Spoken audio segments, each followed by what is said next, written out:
Surprise, surprise, the Fed raised the rates by 0.25%. That really isn't a big surprise to us, guys, because we have been calling this 24/7. We've been saying this over and over again that the Fed is going to continue to raise rates, and they did exactly what I thought they were going to do, and they raised them by 0.25%, guys. There's no way that I could pass up on letting you know what's going on in this current housing market, things that are going to affect you this coming up spring, this summer, when it comes to you purchasing a home. So let's jump right into it. The Fed makes 10th rate increase and opens the door to a pause.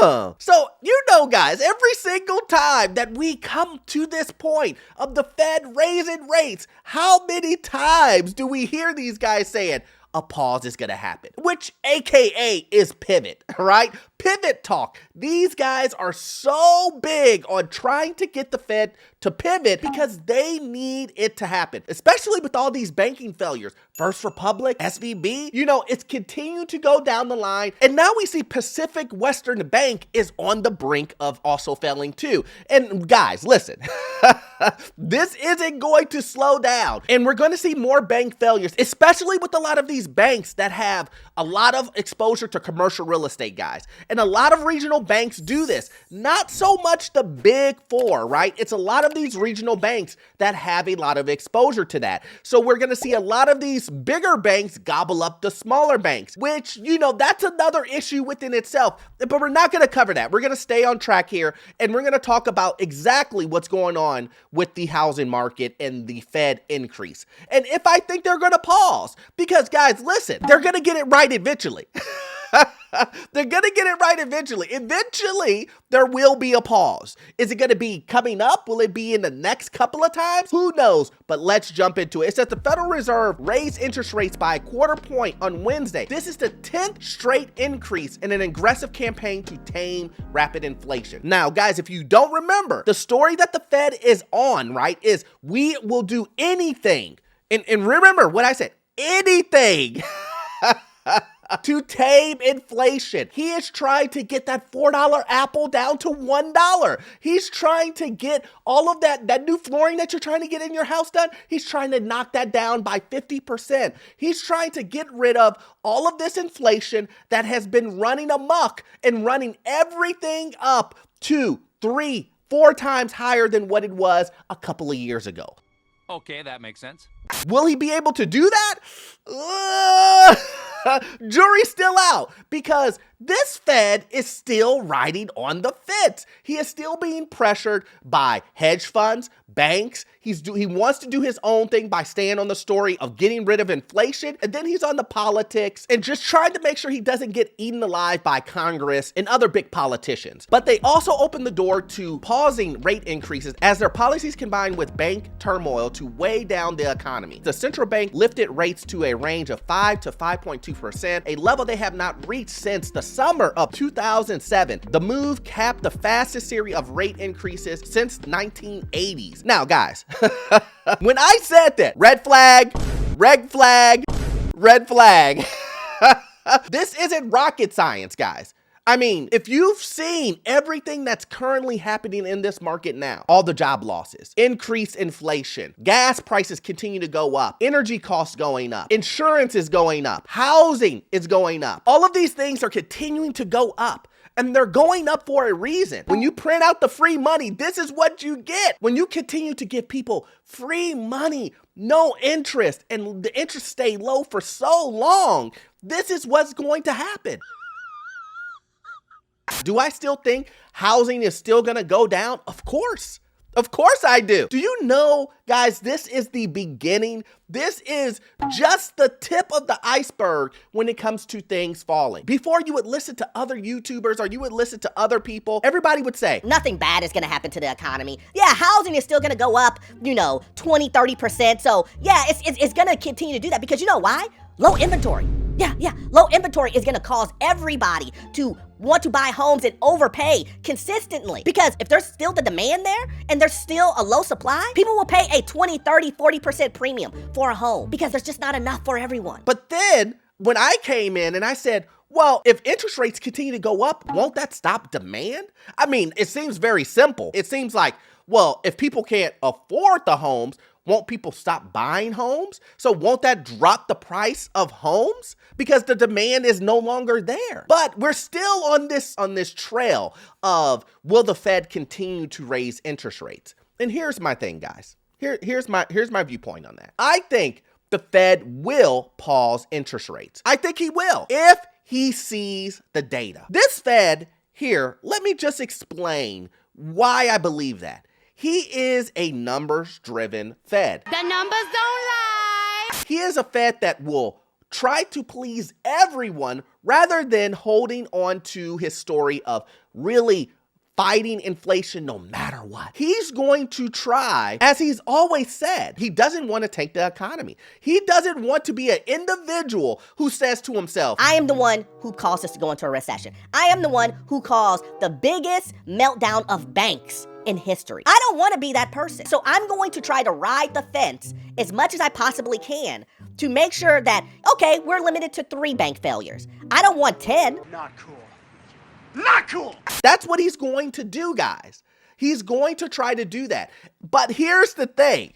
Richard! That data is going to be determined by core inflation. And also the data is going to have to be shown that there are layoffs.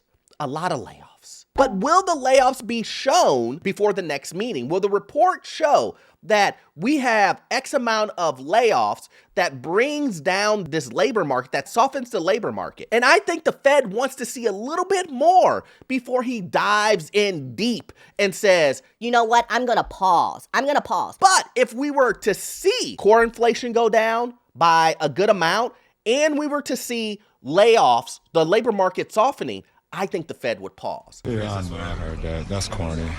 But I don't know. I really don't know, guys, if we will be able to see that in time for the next meeting. I like the fact that the Fed is trying to play both sides here, and he's trying to tell people, look, I raised it, but guess what? The next time that we come around, I may pause it, giving some hope to some of these regional banks that are really feeling it right now. By the next time the Fed does a rate increase or a pause or whatnot, there may be 2 to 3 more bank failures, guys. What did he say? It really will. I could see that happening. I want you guys to take a look at this. I think this chart is extremely important. That shows the federal fund target rate and then kind of shows exactly where rates were when the Fed raised rates. And then it also shows exactly where we are now. You know, the most important part is the 2000s up until now. Now we can take a look at the 2000s and then we can see at the it was up pretty high in 05 to 2010. I wonder what happened between that time that really knocked that up.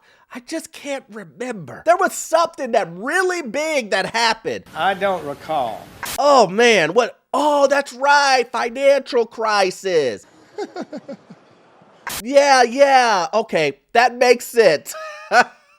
And then we see a dramatic drop, guy, around the 2010 era. And then, you know, we just stayed flat all the way from 2010 to 2015. And then now you're seeing we're creeping back up. So guys, if this isn't a warning sign to you, before we continue on, let's have a heart-to-heart. Guys, listen, the red flags are here. The Fed is not raising rates because they want to make it hard on banks. It's because inflation is just running rampant. And the banks want the Fed to stop doing this. Why? Because they're losing tons of money and banks are closing down. And a lot of banks, guys, believe it or not, I know this sounds crazy, but banks make their money off of selling you mortgages.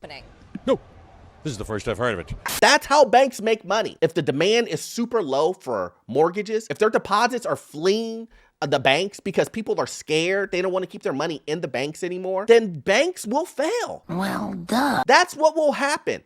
And if you think that you're working at whatever job you work at, let it be Amazon, Walmart, Target, a dentist's office, a doctor's office, at a hospital, whatever it may be. If you think for 1 second that layoffs will not touch you, you're badly mistaken on that. Layoffs will touch you. They will. And this is the reason why it's so important to look at data like this, to understand what happened in the past, where we are in the present, and what possibly could happen in the future, so that you can make the best decision for you and your family. I would hate for you to make a decision to buy an overpriced home, pay $20,000 to $30,000 over. And this isn't something that I'm just saying. I get emails every single day. You've got mail. From individuals who paid $60,000, $80,000, $100,000 over asking, and their house is worth less than when they bought it a year ago, 2 years ago. Do you know how ridiculous that sounds? $100,000 you overpaid, and 2 years later, it's almost all of it is gone. You may have $20,000 of that $100,000 left in equity. I don't want that to be you. So what am I saying? I'm saying be cautious. I can't stop you from buying a home. That is your decision. You know, a lot of these realtors like, oh, Orlando's doing me. I'm not trying to stop you from buying a home. I'm trying to tell you what these are your options. This is the information you can use to make the best decision for you and your family, guys. So just look at all of these red flags, guys. The Fed is going to continue to do what the Fed does. Will he raise interest rates? We'll know. We'll do the research. We'll look at exactly what the data comes out. What does the core inflation say? I'm going to keep you all, guys, all up to date on that. And as we get closer and closer, I'll be able to give you my prediction of what I think he will do. So as always, guys, thank you for staying along with me. I'm sorry, I have a cold, guys. I have a cold, so it was a lot to do this video, but I wanted to get this information out to you guys. Please watch this next video, guys. You won't get all your information from this one video, but it will give you housing market information. It will give you get into your first rental property. It also will give you information on this crazy housing market, and I will see you guys in the next one. Thanks.